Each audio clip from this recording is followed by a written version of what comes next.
दोस्तों, एक लड़के को फांसी की सज़ा सुना दी जाती है। फांसी होने से 2 दिन पहले जेलर उसके पास आता है और उस लड़के को कहता है, अगर तुम्हारी कोई भी अंतिम इच्छा हो तो तुम बेझिझक हमें बता सकते हो। हम तुम्हारी अंतिम इच्छा को पूरा करने की पूरी कोशिश करेंगे। तभी लड़का जेलर साहब को कहता है कि मैं एक रात अपनी पत्नी के साथ बिताना चाहता हूँ।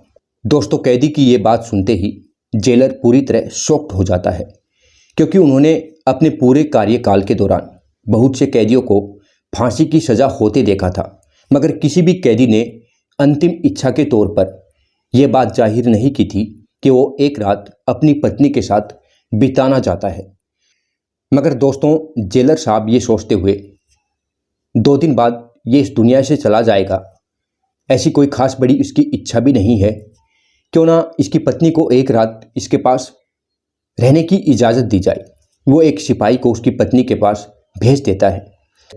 दोस्तों, उसकी पत्नी को फरमान दिया जाता है कि तुम्हारा पति को 2 दिन बाद फांसी होने वाली है और उसने अंतिम इच्छा के तौर पर एक रात तुम्हारे साथ बिताने की इच्छा जताई है। यह बात सुनते ही उसकी पत्नी बहुत ज़्यादा इमोशनल हो जाती है, रोने लगती है। उसको बताया जाता है, आज शाम को ही तुम्हें जेल पहुंचना है। दोस्तों, कहानी बहुत ही खूबसूरत है।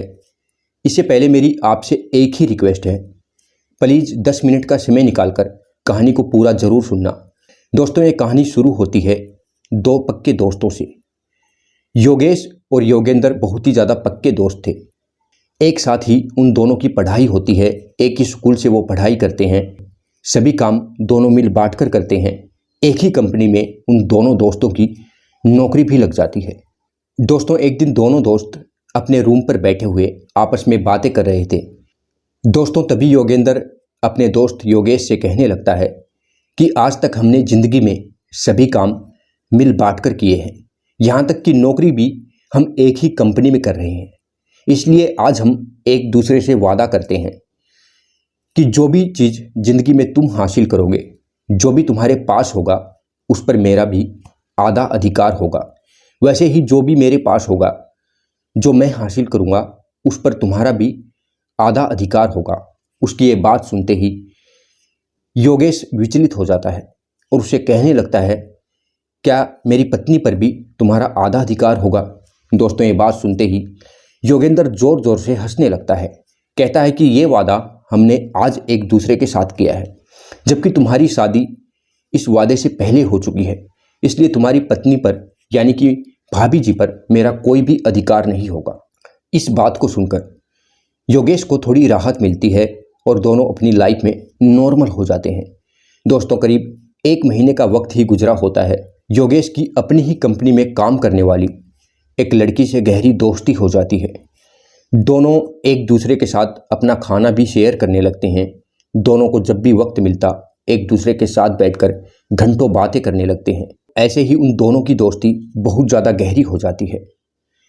एक दिन योगेंद्र अपने दोस्त योगेश को कहता है कि तुम्हारी गर्लफ्रेंड के साथ मेरी भी दोस्ती करवा दो। यह बात सुनते ही योगेश को बहुत ज़्यादा गुस्सा आ जाता है और कहता है कि मेरी गर्लफ्रेंड को मैं तुम्हारे साथ नहीं बांट सकता। उसकी ये बात सुनते ही योगेंद्र उसे कहने लगता है, हम दोनों ने कुछ महीने पहले एक दूसरे के साथ वादा किया था, वचन दिया था, जो भी तुम हासिल करोगे उस पर मेरा भी अधिकार होगा और जो मैं हासिल करूँगा उस पर तुम्हारा भी अधिकार होगा। यानी कि एक दूसरे की चीज़ों पर हम दोनों का भी आधा आधा अधिकार होगा। ये बात सुनते ही योगेश गुस्सा हो जाता है। कहता है कि अधिकार चीज़ों पर दिया जाता है, वस्तुओं पर दिया जाता है, ना कि इंसानों पर। और वो अपने दोस्त योगेंद्र को साफ शब्दों में मना कर देता है कि मेरी गर्लफ्रेंड को मैं तुम्हारे साथ आधा नहीं बांट सकता। दोस्तों, इस बात को सुनते ही योगेंद्र मन ही मन में योगेश के प्रति नफरत करने लगता है, लेकिन हंसने का दिखावा करते हुए वो अपने दोस्त को कहता है कि मैं तो मजाक कर रहा था, तुम तो इस बात का बुरा ही मान गई। क्या लड़की भी बांटने की होती है? दोस्तों, कहते हैं कि जो दोस्त किसी की पत्नी को, बहन को या फिर पैसे को देखकर दोस्ती करता है, वो दोस्त नहीं होता, वो गद्दार होता है। सच्चा दोस्त सिर्फ वही होता है जो बगैर किसी स्वार्थ के दोस्ती करता है और हर सुख दुख में अपने दोस्त का ख्याल रखता है, उसका साथ देता है। दोस्तों, ऐसे ही कुछ दिन और गुजर जाते हैं। एक दिन योगेश अपनी गर्लफ्रेंड को अपने रूम पर इनवाइट करता है, एक छोटी सी पार्टी आयोजित करता है। दोस्तों तभी योगेश कुछ सामान खरीदने के लिए मार्केट चला जाता है और अपनी गर्लफ्रेंड को ये बात कह जाता है कि तब तक तुम सब्जियां काट कर तैयार रखना, मैं कुछ सामान लेकर अभी आता हूँ। उसके थोड़ी देर बाद ही योगेंद्र भी योगेश के रूम पर पहुंच जाता है और देखता है कि उसकी गर्लफ्रेंड वहां पर बैठी हुई है। उसके मन में बुरे विचार आ जाते हैं और वो उस लड़की के साथ बहुत ही बुरे तरीके से गलत काम करता है और उसके बाद उसे दोस्तों मार देता है। उसको मारने के बाद वो वहाँ से भाग जाता है।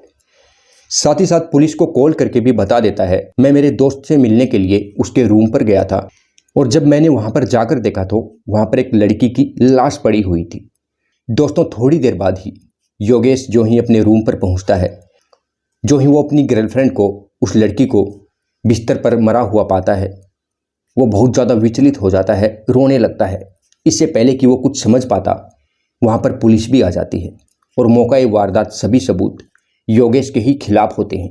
कहते हैं कि भारतीय कानून मौका वारदात ही सबूतों को सबसे बड़ा मानता है, न कि पीछे तह तक जाकर किसी भी केस को अच्छी तरह देखता हो। योगेश को जेल में डाल दिया जाता है। जब लड़की की पोस्टमार्टम की रिपोर्ट आती है तो उसमें मिलता है कि लड़की के साथ बहुत ही भद्दे तरीके से बलात्कार किया गया है और उसके बाद उसे गला घोंटकर मार दिया गया है। दोस्तों ये केस कोर्ट तक पहुंच जाता है।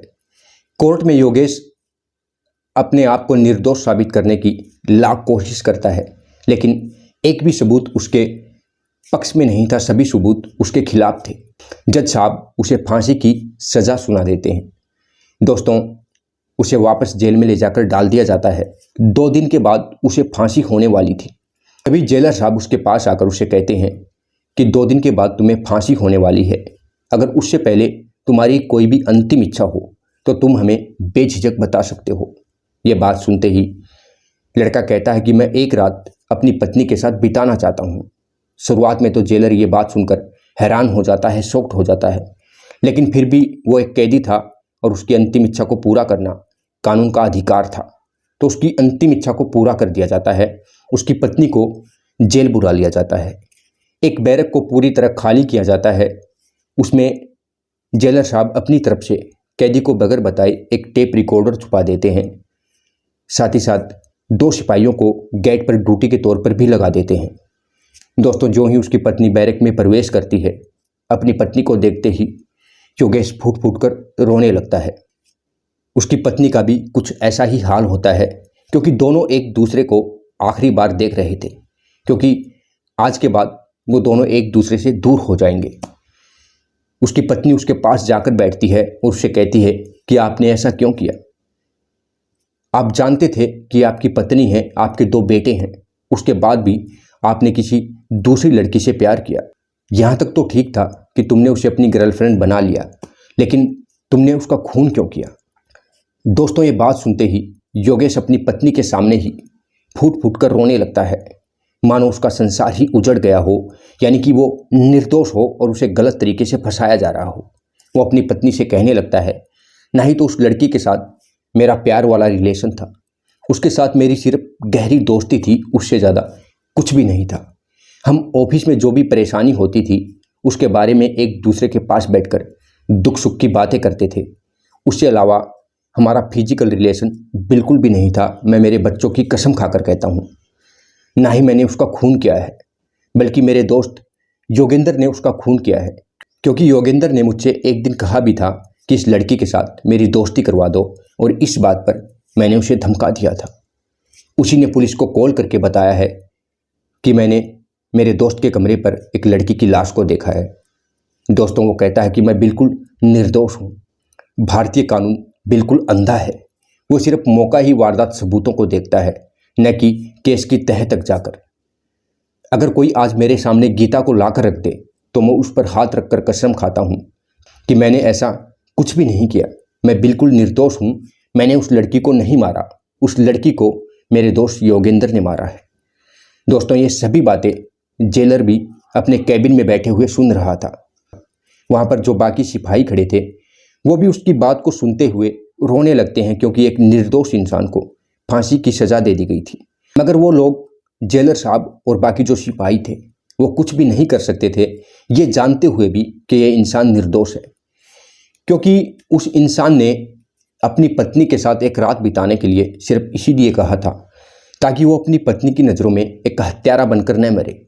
दोस्तों, इतना कहने के बाद ही योगेश बहुत ज़्यादा फूट फूट कर रोने लगता है, अपनी पत्नी को अपने गले लगा लेता है।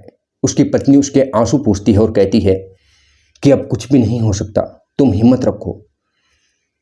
दोस्तों, इतना सुनते ही योगेश अपनी पत्नी को भी कहने लगता है कि आज के बाद मैं तुम्हारे साथ नहीं हूँगा, और तो और तुम मेरे दर्शन भी नहीं कर सकती। अगर मैं जेल में बंद होता, मुझे फांसी की सज़ा नहीं होती, तो कम से कम तुम जेल में मुझे मिलने तो आ सकती थी।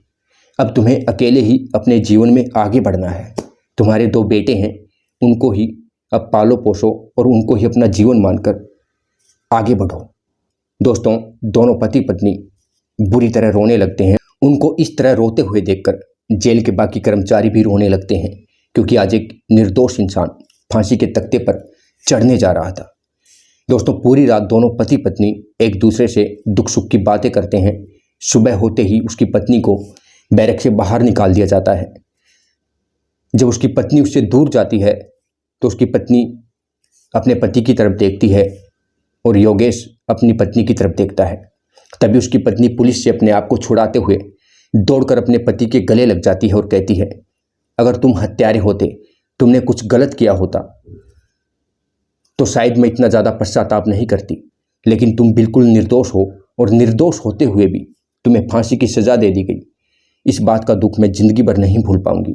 मुझे इस बात का पता होते हुए भी कि तुम बिल्कुल निर्दोष हो, मैं कुछ भी नहीं कर सकती, मुझे माफ़ करना। दोस्तों, पुलिस उसकी पत्नी को पकड़कर जेल से बाहर भेज देती है। योगेश को वापस जेल में डाल दिया जाता है। एक सिपाही उस ऑडियो क्लिप को वायरल कर देता है। दोस्तों, वायरल होते ही पब्लिक को जब पता चलता है कि ऐसे ऐसे एक व्यक्ति को फांसी की सज़ा सुनाई गई है, तो पूरी पब्लिक सड़कों पर उतर आती है, उस लड़के के खिलाफ अभियान चलाती है। ये बात गवर्नमेंट तक पहुंचती है, कोर्ट तक पहुंचती है। दोस्तों, इस तरह से उस लड़के की फांसी की सज़ा को रोक दिया जाता है। और दोस्तों, जो असली गुनहगार था, उसका दोस्त योगेंद्र, उसको तलाशने के लिए पुलिस अपने सर्च अभियान पर निकल पड़ती है। जब उसकी पत्नी को पुलिस बताती है कि तुम्हारे पति को फांसी की सज़ा नहीं होगी, उनकी फांसी की सज़ा गवर्नमेंट ने माफ़ कर दी है, तो उसकी पत्नी की खुशी का ठिकाना नहीं होता। वो दौड़कर जेल आती है, देखती है तो उसका पति जेल से बाहर आ रहा होता है। वो उसे गले लगा लेती है। इस प्रकार एक कैदी जो अपनी पत्नी से मिलने के लिए, जो अंतिम इच्छा के तौर पर अपनी पत्नी के साथ एक रात बिताने के लिए कहता है, उसी रात को वो अपनी बेगुनाही के सबूत पेश करता है, जिस कारण उसकी फांसी की सज़ा कैंसिल हो जाती है। दोस्तों, कहते हैं भगवान के घर में देर है अंधेर नहीं। जो भी इंसान कोई गलत काम करता है, आज नहीं तो कल उसे उसके किए की सज़ा जरूर मिलती है, जैसे कि इस केस में हुआ। दोस्तों, आपको ये कहानी कैसी लगी प्लीज़ कमेंट करके ज़रूर बताना। साथ ही साथ चैनल को सब्सक्राइब और वीडियो को लाइक ज़रूर कर देना, मुझे भी मोटिवेशन मिलता रहे और मेरी आने वाली हर वीडियो आप तक पहुंचती रहे। एक बार फिर मिलेंगे दोस्तों एक बहुत ही अच्छी और खूबसूरत कहानी के साथ। तब तक के लिए नमस्कार।